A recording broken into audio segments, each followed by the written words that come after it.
25 de noviembre, Día Internacional de la Eliminación de la Violencia contra la Mujer. Nosotros somos Rebeldes con Reglas. Un aplauso para nosotros, un aplauso para ustedes que nos escuchan. Y hoy tenemos dos invitados muy especiales, de alto nivel. Bueno, vamos a comenzar al revés, vamos a presentar primero a los hombres. Vamos a presentar a Wilmer Lira, ustedes lo conocen, un aplauso para él. Hola, un aplauso para mí.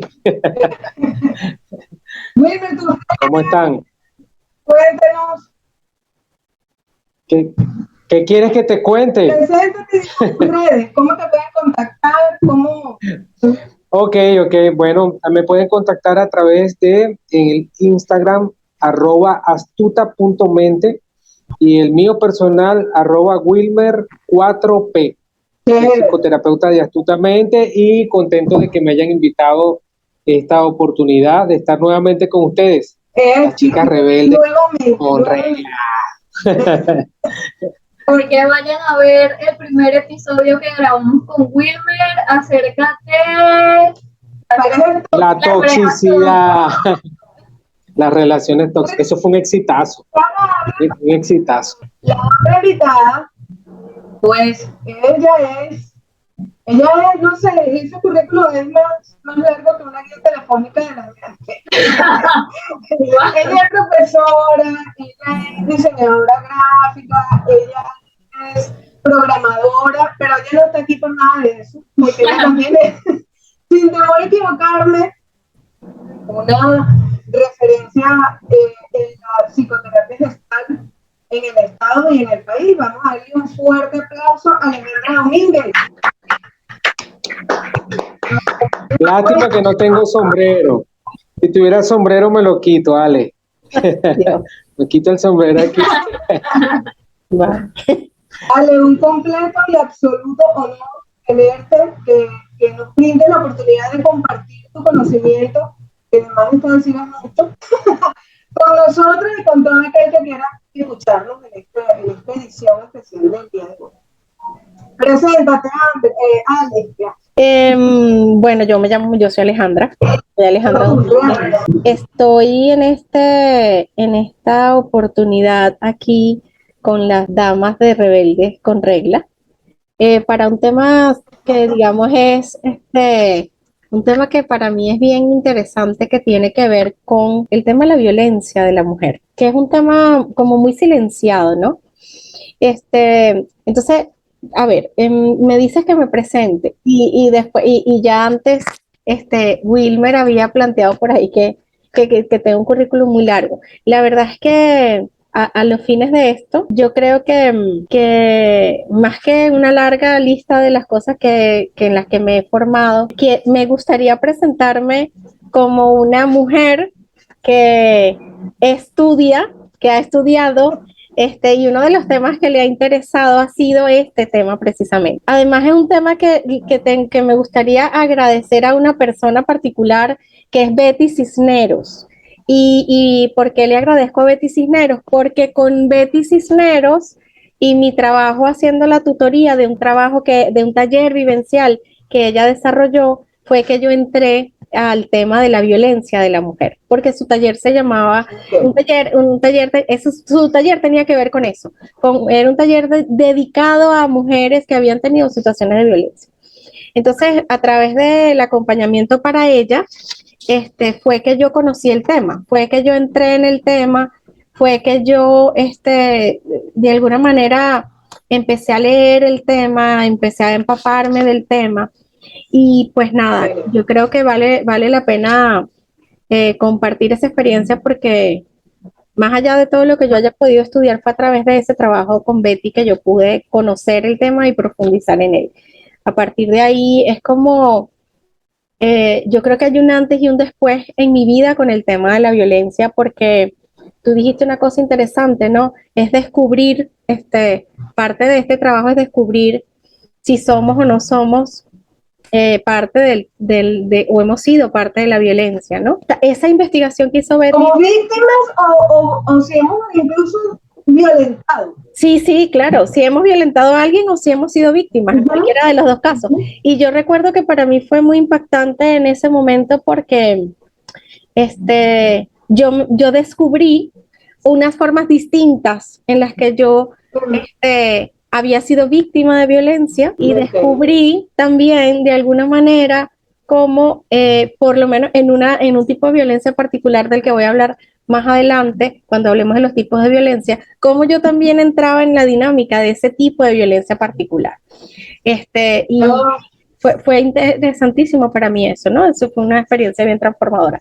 Entonces, un poco, eso es lo que me gustaría decir, que soy una mujer, que ha estudiado este tema y que lo he difundido y he trabajado en pro de que de alguna manera podamos encaminarnos hacia un mundo libre de violencia. Bueno, vamos a darle un aplauso a estos invitados por estar con nosotros. Y ustedes no lo saben, pero yo les voy a decir algo a ustedes. Esto es una cadena maravillosa que hay aquí, porque resulta que Alejandra es la terapeuta de Wilmer, y resulta que Wilmer es el terapeuta de Andrés. Entonces, la que rompe la cadena soy yo. Entonces me parece también muy bonito. Un abrazo grande a mi terapeuta. Bueno. Para comenzar a darles nuestro conocimiento, a proporcionar ese conocimiento y sacarle todo el jugo que ustedes dos tienen, vamos a comenzar diciéndole a la gente cuáles son los tipos de violencia y cómo haríamos para reconocerlos, o sea, cómo se darían ellos. Bueno, fíjate, yo creo que antes de hablar de lo que es de los tipos de violencia, ¿ok? Es importante definir lo que es la violencia, porque la violencia se ha definido en unos términos muy particulares que por esa definición, que es como la más conocida, la que se ha divulgado más, perdemos de vista otras formas de violencia que pasan como desapercibidas, ¿no? Entonces, digamos que la violencia es el uso intencional de la fuerza física o del poder, real o como amenaza contra otra persona, un grupo de personas o una comunidad. Y eso tiene como resultado un daño, ya sea psicológico, lesiones, la muerte, privación, etc. Entonces, en principio, es importante tener claro que es el uso y abuso de la fuerza física o de la fuerza psicológica, también se puede hablar de fuerza psicológica, y del poder. Es decir, es importantísimo que en la violencia hay poder. ¿Ok? O sea, yo te violento porque yo tengo algún tipo de poder. ¿Ok? Ya sea que me lo has otorgado psicológicamente o que yo lo tengo físicamente. Hay poder. ¿Ok? Entonces, y esas personas inconscientemente eligen a otra persona que tenga menos poder, o sea, que esté como vulnerable, que ellos puedan hacer daño. O sea, un abusador. Lo que pasa es que yo no sé si podríamos afirmar que la escogen.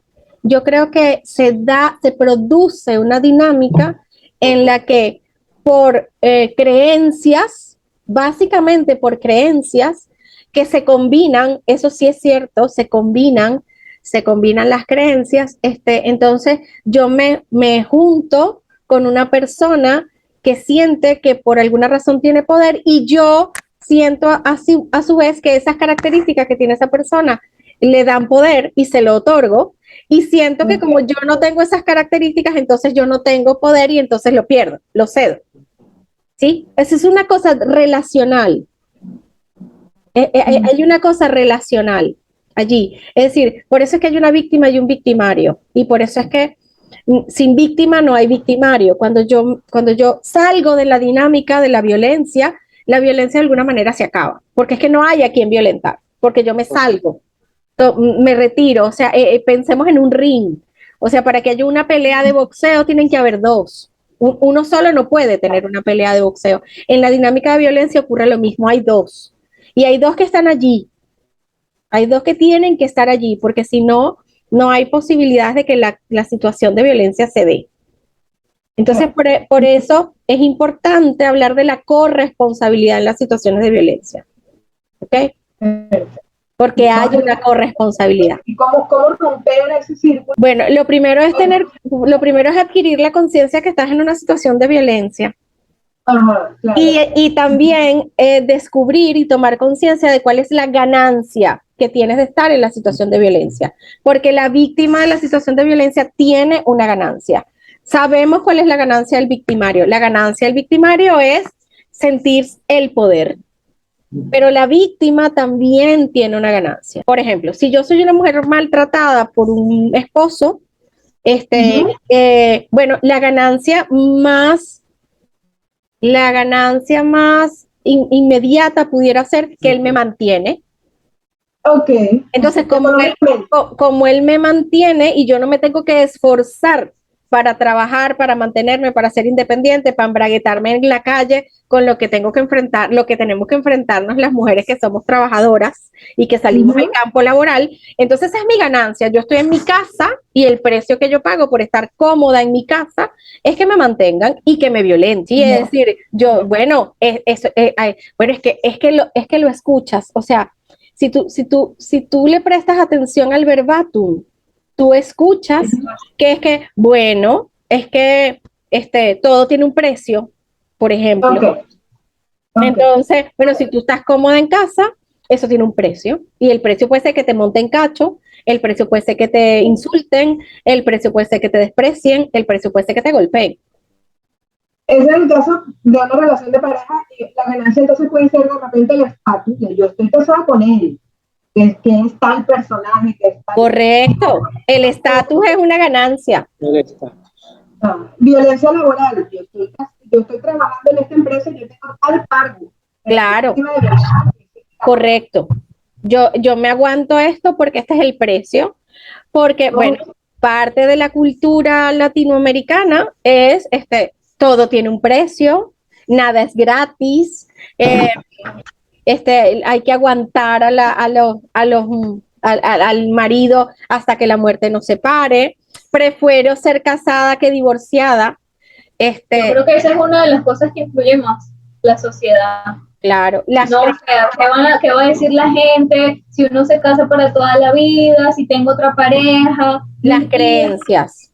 Sí, los convencionalismos sociales. Correcto. Indiscutiblemente que son los grandes arquitectos de la violencia. Los grandes arquitectos de la violencia son los convencionalismos sociales. Si bien es cierto que las víctimas y los victimarios somos humanos, somos individuos en sí, la verdad es que hemos sido nosotros en nuestra sociedad quienes hemos creado los escenarios perfectos para que la violencia se dé, ¿no? Esa es la verdad. Es así. Esa es la realidad, los convencionalismos sociales. También yo creo que la normalización de la violencia, sobre todo la violencia hacia la mujer, permite dominación. Claro, y allí el término, a ver, ayer lo conversaba con la psiquiatra que trabaja con nosotros acá, más que normalización es naturalización. Y yo le decía, ¿por qué no normalización? Porque el término normalización obedece a una de las etapas de la transformación de los paradigmas. Se llama normalización de la ciencia. Cuando estás en ese momento en el que dices, está cambiando, estás en ese proceso de cambio y el nuevo paradigma científico toma su posición, toma valor. Lo que ha pasado con la violencia es que la hemos naturalizado, se ha vuelto natural, se ha vuelto parte de la vida. Entonces se ha incorporado. Más que normalización es naturalización. Y ese concepto lo ha, digamos, diseminado, por decirlo de alguna forma, el padre Alejandro Moreno, que es un gran investigador cualitativo, ya recientemente fallecido, que es el promotor en Venezuela o el representante más significativo de la investigación cualitativa. Y él es el que de alguna manera trae o expone por primera vez este término en el contexto venezolano. Digamos, este no es un término del contexto venezolano, pero quien lo difunde, por decirlo de alguna forma, aquí para nosotros es Alejandro Moreno. Y es eso, es la naturalización. Es que vemos una situación de violencia y la vemos como natural, como parte de la cosa. Y ya ni nos llama la atención. Nada. Es más, incluso todo lo contrario, alzar tu voz al respecto te hace fastidiosa. Es decir, no aguanta, pero no soporta, pero es que las cosas son así, pero eso es normal. Sí, ella es mujer y las mujeres pasan por eso, las mujeres le hacen eso, o sea, no sé, no entendí qué le pasó. Claro, exactamente. Qué exagerada. Exagerada. O sea, deja el drama. Ese tipo de cosas son parte del tema de la violencia. Y, a ver, yo quiero hacer un inciso. Yo no puedo sacar de la ecuación, me cuesta mucho trabajo sacar de la ecuación cuando miro el sistema en su totalidad, el tema de algunas situaciones de violencia que si bien es cierto que las incidencias, yo además hice mi tarea y tengo una estadística aquí buenísima, ¿no? Pero si bien es cierto que la incidencia de la violencia de género recae mucho más sobre la mujer y los casos de violencia son mucho más notorios en las mujeres y además hay mucha más denuncia y hay un montón de cosas asociadas a eso. También en estas situaciones que tienen que ver con las creencias, hay muchos actos de violencia sutil hacia los caballeros. ¿Sí? No, y a veces ni sutil, son... No, pero ya va, hay unos temas de violencia que no son tan obvios, porque fíjate, por ejemplo, cuando socialmente esperamos que los hombres respondan a cualquier cosa, incluido los aspectos, es decir, el tema de, por ejemplo, yo espero que él me represente, o yo espero que él me mantenga, o yo espero que él me responda todas las veces que yo tengo alguna necesidad de cualquier naturaleza. Eso también es un acto de violencia. Correcto. ¿Sí? Porque además, si el tipo se le ocurre decir que le duele la cabeza, o que no quiere, o que se siente mal, entonces hay toda una, ¿sabes? Toda una, como que, ¿qué te pasa? Revictimización. ¿Qué pasa? O sea, ¿cómo que no puedes? ¿Cómo que no vas a poder? ¿Cómo que no? ¿Tú estás seguro que tú estás definido? ¿Sí? Entonces, también hay otro tema ahí interesante que digamos, para mí, a ver, estadísticamente, la estadística no miente. De cada 10 personas que sufren situaciones de violencia, son mujeres. Eso es una realidad. Claro. Pero hay una minoría que es la que se atreve a decirlo, por cierto, que también tiene situaciones de esa naturaleza. Entonces, digamos, a mí me gustaría, si bien es cierto es decir, me gustaría como poder mostrar ambas caras, porque bueno, hay situaciones que también afectan a los caballeros en este sentido. Sí, en el sentido de los distintos tipos de violencia que existen, ¿no? Entonces, bueno. Sí, una de las cosas bien interesantes que yo he notado es que, aunque, digamos, siempre va a ser por la misma naturaleza de la violencia, quizá más visible cuando una mujer es violentada por un hombre, obviamente, por la diferencia digamos, en las capacidades físicas, ¿no? Que un hombre de 90 kilos agarre a una mujer de 40 kilos, digamos, en ese tipo de violencias que son esas violencias físicas que se hacen notar, hay un poder físico, una dominación, pero a veces no solamente la ejecución en sí de la violencia física, sino el simple hecho de que una persona que pese el doble que tú se pare delante de ti y te grite más duro, me explico, ya es ese tipo de violencia.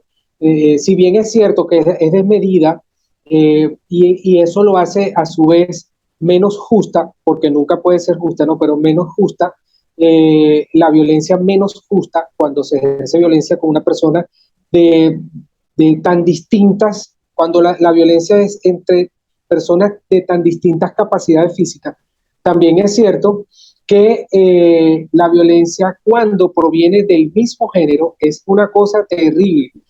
O sea, de verdad, ahorita que estamos hablando de la violencia de los hombres o la violencia hacia los hombres, un increíble número de veces nosotros somos víctimas de violencia de los propios hombres y jamás lo vamos a decir por todas esas cargas sociales que, bueno, si no decimos, si los hombres en general, yo hablo en general, ¿no? Y es algo que he descubierto también en mi experiencia como terapeuta, si en general los hombres no hablamos, y yo tengo que hablar de mí, así hablo yo, ¿no? Los hombres no hablamos de las veces que hemos sido violentados, a menos que nuestro proceso, la misma dinámica del proceso de sanación, nos lleve a esto. Si bien es cierto que nosotros no hablamos de eso, más todavía que nos quedamos callados cuando la violencia nos la hace una mujer, ¿sí? Mire, hay un término que se acuña en la sociedad venezolana entre los hombres, el pantaleteo. Yo no sé si ustedes han escuchado hablar del pantaleteo alguna vez. Sí, no han escuchado hablar del pantaleteo. Esa es una cosa horrible, terrible, ¿verdad? Que pone a cualquier hombre en una posición social de minusvalía. Cuando usted está en su jerga, ¿verdad? Y está ahí con sus amigos, y a alguien se le ocurre calificarlo como un pantaleteado, es decir, eso va a bajarte la popularidad, eso te va a bajar la popularidad, eso es una cosa terrible, te vas a poner rojo, el chalequeo es, increíble. ¿Y sí, qué significa? El pantaleteo es el sometimiento de la mujer, o sea, es el sometimiento del hombre por la mujer, por su pareja, ¿no? Palomino. Aquel hombre, tipo Palomino Vergara. Exacto, aquel Palomino Vergara que tiembla a tierra, pero más señora. Exacto, ese hombre que tiene que dejarle el sueldo a la mujer íntegro, el que no lo dejan salir, el hombrecito que... Eso es una violencia terrible porque puede que no te deje una cicatriz en el ojo, sí, pero puede que no te parte un diente, pero cuando te reúnes en el entorno y te rayan de una manera terrible, o sea, te rayan, todo el mundo sabe quiénes son los pantaleteados. Y las mujeres no se dan cuenta del chalequeo, de lo grave que es para nosotros ser signados bajo el estigma del pantaleteo. El pantaleteo es una cosa terrible. Y aquí en Venezuela, pues... ¿Pero por qué lo permites? ¿Qué pasa que el hombre permite? Bueno, y es que ahí es donde nosotros podemos, mirar de forma las características humanas que tiene la violencia.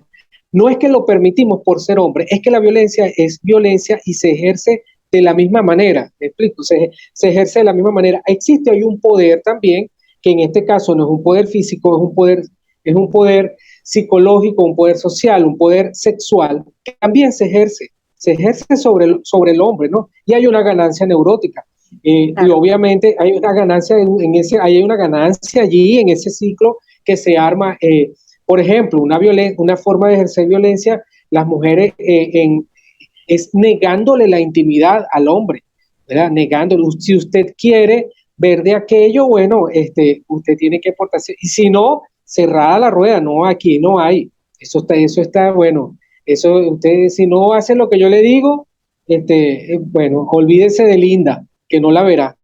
Y entonces no verás a Linda. Pues. Claro, pero en el tema, fíjate, en el tema de lo que tú hablas antes del pantaleteo, lo que es claro para mí cuando te oigo describirlo es que es una forma de bullying. Sí, absoluto. Es una forma de bullying. Entonces, completamente. ¿qué es lo que pasa? ¿Qué es lo que pasa en el bullying? Que es un acoso, generalmente el bullying es un acoso entre gente que casi siempre es par. Sí. O sea, casi siempre se da entre pares. Es decir, claro, aunque el bullying está asociado, es lo que nosotros llamamos el chalequeo. Lo que pasa es que el bullying como tal está asociado a la escuela, es acoso escolar. Sí, pero es lo que nosotros llamamos el chalequeo, que sale del contexto escolar y que se da en los grupos.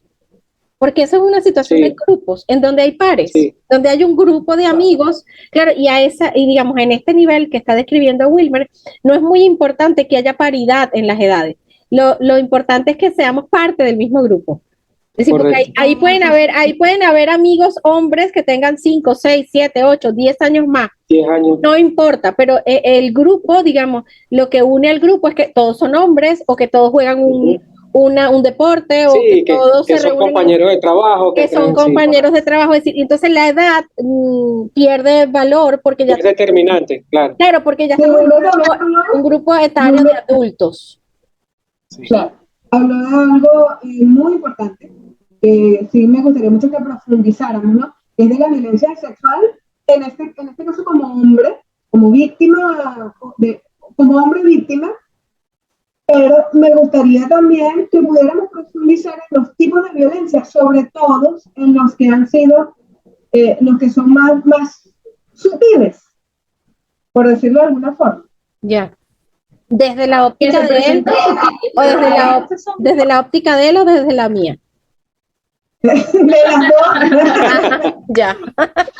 Vale. Bueno, mira, vamos a hablar de números para darle contexto a esto, porque una de las cosas que yo he aprendido en el tema terapéutico es que cuando las personas, y es una de las características y de las potencias que tiene cuando hacemos terapia individual en el contexto de grupo, que es una de las actividades, es una de las formas en que se hace terapia bajo la corriente gestáltica, ¿no? Ese formato que es terapia individual en el contexto grupal. Y siempre los que practicamos este tipo de forma terapéutica, nos sorprende como si el trabajo terapéutico individual en grupo fuera mucho más potente. O sea, siempre tiene una carga, una potencia que siempre es sorprendente, ¿no? Entonces, y esto obedece a que cuando estamos en el contexto de grupo y alguien plantea un problema, lo que sucede es que yo descubro que no estoy sola en el problema. O el que plantea el problema descubre que no está solo. Entonces, digamos, hablemos de un tema de números, ¿no? Fíjense, en la división de la Organización de las Naciones Unidas de Mujeres, específicamente que trata los temas de mujeres, la estadística dice que hay 736 millones de mujeres que han experimentado violencia física o sexual, lo cual significa que 1 de cada 3 mujeres ha experimentado violencia física o sexual. Lo que significa que aquí, en que estamos 3 mujeres, alguna de nosotras ha experimentado violencia física o sexual. Es decir, aquí en este microuniverso, ¿sí? Una de nosotras lo ha experimentado de alguna manera. Hay quienes dicen que todas las mujeres hemos sufrido violencia sexual en alguna oportunidad, de diferentes formas. De hecho, por ejemplo, Marcela Lagarde, que es una autora mexicana, ella en el libro Cautiverio de la Mujer comenta que a todas las mujeres nos han llamado putas alguna vez en la vida, porque te vistas mucho o porque no te vistas, porque seas muy religiosa, muy rumbera, porque tengas hijos o no los quieras tener, porque te cases o seas soltera. Siempre hemos sido víctimas de ese tipo de insultos con connotaciones sexuales. Vale. Bueno, bien, esa voy a hacer la tarea de investigarla. Entonces, fíjense, en Venezuela existe una cosa que se llama CPAS, C de casa, paz, termina en Z. Y los números que ellos manejan de todo lo que fue el año 2021 dicen que hubo un promedio de un femicidio cada 38 horas. Es decir, que cada día y medio murió una mujer en Venezuela. El 99% de ellas eran venezolanas, el 44% entre 22 y 42 años, y el 17% de estas mujeres estuvo desaparecida antes de que fuera hallado su cadáver, ¿sí? Los agresores también fueron tipificados por esta organización. 94% venezolanos, en edades comprendidas entre 19 y 31 años, 16% tenían antecedentes de violencia contra la mujer, 33% están en fuga, no han sido procesados de ninguna manera, y el 22% murió en el contexto de los hechos, es decir, mató a la pareja o mató a los hijos o mató a la pareja de los hijos y atentó contra su vida. El 50% de estas mujeres vivía o había vivido con la pareja, había vivido con el agresor, en este caso, habían sido pareja. Y una cosa que me pareció súper alarmante de estos datos, el 94% de estas mujeres tenían una denuncia previa de violencia doméstica. ¿Ok? Es decir, que esta muerte había sido anunciada ya. Ya esta mujer se había movido a poner una denuncia. ¿Ok? Sin embargo, también es llamativo que el 50% de ellas vivía o había vivido con su agresor. Entonces, un poco de qué hacer, ¿no? En la pregunta que ustedes hacían al principio, bueno, ¿y qué hago? Bueno, hay que poner distancia. Esa es una de las cosas que hay que hacer. Porque fíjense cómo cuando estás, y entonces hay como cosas puntuales. Gente que tenía antecedentes de violencia, gente que había puesto la denuncia y gente que vivía con el agresor. ¿Ok? O sea, eso no lo podemos sacar de la ecuación. Es una fórmula peligrosa. Una persona que ha puesto una denuncia de violencia, que ha quitado la denuncia de violencia, por ejemplo, que ha vuelto con el agresor, el riesgo es muy alto. Y a veces podemos sentirnos como profesionales de la salud mental, en este caso, sentirnos exagerados al hacer estas advertencias, pero no hay exageración que quepa aquí. Es decir, no importa lo que hagamos, nunca será exagerado, nunca, porque estos números son insólitos. En 2022, que es ahorita como estamos, hasta marzo, esta misma organización nos habla de 68 femicidios. Y me llamó muchísimo la atención que los estados con más números de estos 68 femicidios son Lara, Zulia. Lara está en primer lugar, luego está Zulia y Carabobo en segundo lugar con el mismo porcentaje, y en tercer lugar está Caracas. Los demás están distribuidos en el resto de los estados. Y otra cosa más interesante, el 19% de este 68 les arrebataron la vida en el seno familiar. Padres, padrastros, hermanos, tíos, primos, etc. Y el 61% en relación de pareja. Entonces, pareciera que la tendencia más grande aquí, por lo que dicen los números, es que la dinámica relacional en donde con más frecuencia se da el femicidio es en la relación de pareja. Por celos, por infidelidad, porque decidí terminar la relación, porque quieres que vuelva contigo y no quiero volver contigo. Y hay un 11% de casos en que hubo otras mujeres implicadas en el asesinato de una mujer. ¿Ok? Bien estremecedor esto, ¿no? Cuando lo miras en números dices, ¿qué es esto? ¿Sí? Sobre todo también reconociendo que las cifras siempre son muy conservadoras al respecto, sí, y quedan por fuera una gran cantidad de episodios que jamás se registrarán. Claro, esto habla del 44% de los casos denunciados. Es decir, hay todavía un 60% que no tenemos, que no está tipificado, que no sea tipificado adecuadamente, ¿no? Que no sea procesado. Entonces, fíjense, yo me di aquí, miren, me di banquete buscando, actualizando la lista de las cosas, porque aparece cada cosa todos los días, increíble, ¿no? Entonces, fíjense, en principio tenemos que los tipos de violencia están divididos como en 3 grandes bloques, ¿no? Un bloque que habla de violencia de género, y ahí hay varias subdivisiones. Y luego tenemos lo que es violencia física, psicológica, emocional y sexual, que es como lo más conocido. Y luego tenemos la violencia económica. ¿Ok? Bueno, esta fue una de los tipos de violencia que a mí más me sorprendió en ese trabajo en el que acompañé a esta persona que les comenté hace rato.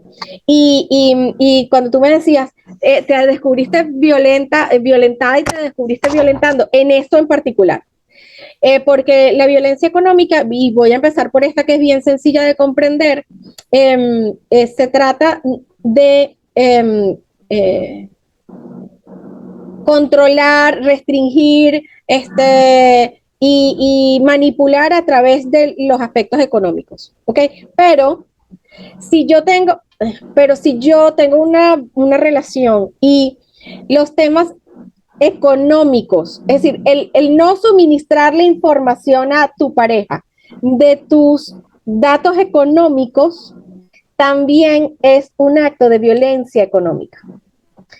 Y yo dije, hoy, esto me toca a mí porque yo soy muy celosa de mi administración. Es decir, yo esa información es mía. Yo no tengo, eso es mío, o sea, eso es como mi cartera es mía y mi cartera no me la jorunga a nadie. Yo no le jorungo la cartera a nadie tampoco, eso no es mi problema. Ok, y de la misma forma en que yo no sé, ignoro los ingresos de mi pareja, eso no es mi problema, no me interesa. O sea, nosotros tenemos unos gastos en común y siempre y cuando esos gastos estén cubiertos, ni a mí me interesa cuánto gana él, ni a él le tiene que interesar cuánto más gano yo. O sea, eso para mí es una cosa que forma parte, ojo, y forma parte de la dinámica y ambos, nosotros estamos cómodos con eso, pero eso no significa que no sea un tema de violencia, de acuerdo a la definición. Sí, o sea, nosotros estamos cómodos, nosotros no nos genera ningún rollo ese tema, es un acuerdo. Sí. Esto es un acuerdo en que los dos estamos felices y cómodos. Pero eso no significa que no sea un tema de violencia. O sea, hay una dinámica de violencia. ¿Sí? Entonces, aún y cuando no se use la información para manipular, para controlar, ¿no? Claro, lo que pasa es que yo estoy controlando, lo que pasa es que yo estoy controlando la información porque no la estoy suministrando. Entonces sí la estoy controlando. No la está controlando, pero lo estoy controlando yo. Yo no estoy controlando a nadie, yo me estoy controlando, eso es conmigo. Pero cuando yo restringo la información de manera deliberada, es decir, ahí hay un tema de control. Y hay un tema de creencias, y volvemos a las creencias. Porque es que para mí, porque es que para mí yo crecí en una casa en que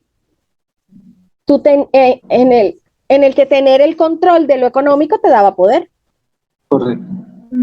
Entonces a mí tener el control de mi economía me da poder. Y ahí es donde está, sí, y ahí es donde está el asunto.